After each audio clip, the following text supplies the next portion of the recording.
Hola, buenos días. Mi nombre es Diana Anastasescu y en esta comunicación os compartiré una experiencia de aula desarrollada en el marco de la formación inicial de maestros y maestras en la Universitat Jaume I, este mismo curso, fruto de un trabajo de investigación-acción centrado en el análisis crítico del álbum ilustrado. La literatura infantil y juvenil no constituye un espacio que podemos denominar inocente ni tampoco neutral, porque es un campo cultural que viene atravesado por ideologías adultas y por procesos de socialización simbólica. En el caso del álbum ilustrado, texto e imagen configuran un entramado narrativo complejo en el que cada elección visual participa en la construcción de significados culturales. Cada encuadre, cada silencio narrativo contribuyen a cómo se nombra o cómo no se nombra la diferencia. Desde esta perspectiva, la racialización aparece como un proceso cultural que articula identidad, poder y pertenencia. La literatura infantil incluye personajes racializados y construye discursos sobre ellos. Tenemos que fijarnos en quién habla, quién es observado, quién queda en segundo plano, quién necesita adaptarse, quién tiene la cultura imperante, quién encarna la norma, ¿no? La literatura funciona como espejo y ventana, y sin embargo, la mera presencia de la diversidad étnica no garantiza una representación crítica de esta. Por ello, la formación docente debe orientarse hacia una alfabetización literaria y también una alfabetización visual, capaz de interrogar cómo se narran y visualizan los procesos de racialización y qué jerarquías simbólicas se reproducen o se cuestionan por defecto. Desde la educación del profesorado es imperativo promover lectores competentes, por un lado, pero también lectores sensibles a la diferencia y lectores críticos, capaces de interrogar la forma en que las narraciones construyen realidades y de articular pedagogías que enseñen a mirar, no simplemente a consumir. Por ello, el objetivo principal de la experiencia fue investigar cómo esos álbumes ilustrados construyen el relato de la diversidad en el imaginario infantil y cómo pueden utilizarse en el aula para promover una educación intercultural crítica. Más concretamente, como objetivos específicos, pretendimos entender cómo se narran y representan las diferencias, en este caso la racialización, y reflexionar sobre cómo los y las docentes pueden mediar entre estas historias y su futuro estudiantado. Con todos estos marcos como referencia, se diseñó una intervención para alrededor de 50 estudiantes de cuarto del último curso de educación infantil, centrada en lecturas guiadas de álbumes ilustrados que problematizan la racialización, la identidad y la diferencia. Los 50 estudiantes estaban divididos en dos grupos de prácticas y a la vez en cada uno de estos grupos estaban divididos por 4 grupos reducidos de trabajo. Asimismo, antes de la sesión disponían de un par de artículos publicados por Consol Aguilar en la revista Cuadernos de Literatura Infantil y Juvenil, Racialización, Género y LIG. Bien, volvamos a la experiencia.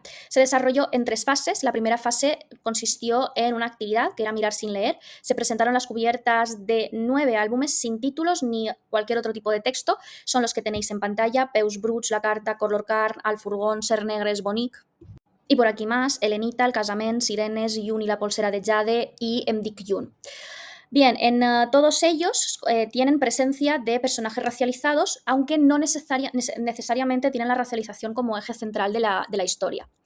A continuación, pedí a los grupos de clase que formularan sus primeras hipótesis sobre de qué hablaba cada libro, qué relaciones sugerían las imágenes de la cubierta sin esos textos, qué posibles conflictos podrían aparecer, etc.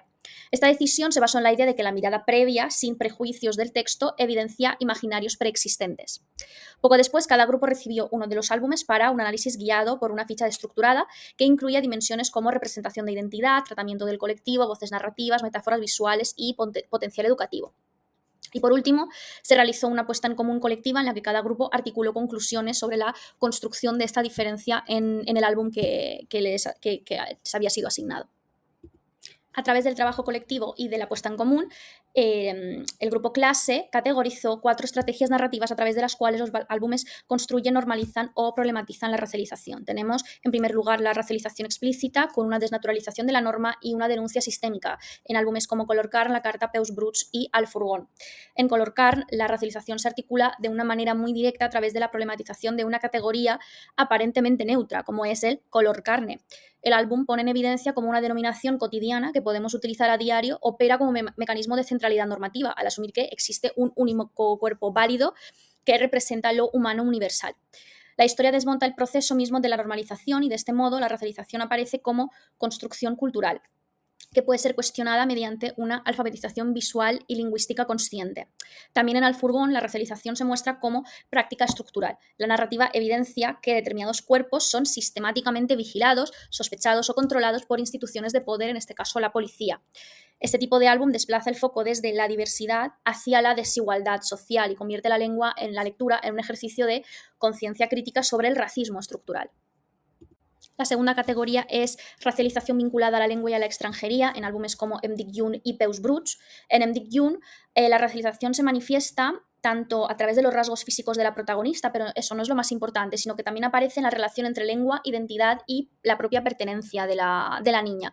El conflicto narrativo gira en torno al nombre propio y al aprendizaje de una nueva lengua y convierte este lenguaje en espacio de negociación identitaria. La racialización opera como una especie de extranjería simbólica, donde el cuerpo es señalizado sobre todo por su diferencia lingüística y cultural. El álbum permite comprender cómo la identidad se construye en tensión entre adaptación y autoafirmación, y esto evidencia que la pertenencia es un proceso relacional. La tercera categoría es normalización sin conflicto y representación no problematizada en álbumes como Sirenes y El casament. En estos la diferencia aparece integrada en la cotidianeidad sin ser presentada como un problema narrativo. Aunque el eje principal del álbum se vincula a la identidad de género, el cuerpo representado también puede leerse desde claves de racialización y también de interseccionalidad. La alteridad no es un déficit ni tampoco un obstáculo, es más bien una forma legítima de existencia. Esta estrategia narrativa desplaza la lógica asimilacionista y propone una representación en la que el sujeto racializado no necesita justificar constantemente su lugar en el mundo. En último lugar, tenemos la cuarta categoría, que es representación cultural descriptiva sin problematización estructural, como es el caso de Helenita y Juni la polsera de Jade. En este caso, la diferencia cultural es presentada desde un registro descriptivo e informativo. La narrativa no problematiza explícitamente las relaciones de poder asociadas a la diferencia cultural y la racialización se articula como marco cultural. Este tipo de representación resulta muy valioso para la visibilización, pero requiere una mediación crítica para evitar lecturas exotizantes o folclorizantes. Por tanto, leer la racialización en la LIG implica reconocer que la diferencia no es un atributo individual. De esta manera pasa a ser una construcción social que se inscribe en imágenes y en palabras. Formar docentes críticos supone dotarlos también de herramientas para detectar estas operaciones simbólicas y para mediar lecturas que promuevan justicia y reconocimiento y equidad.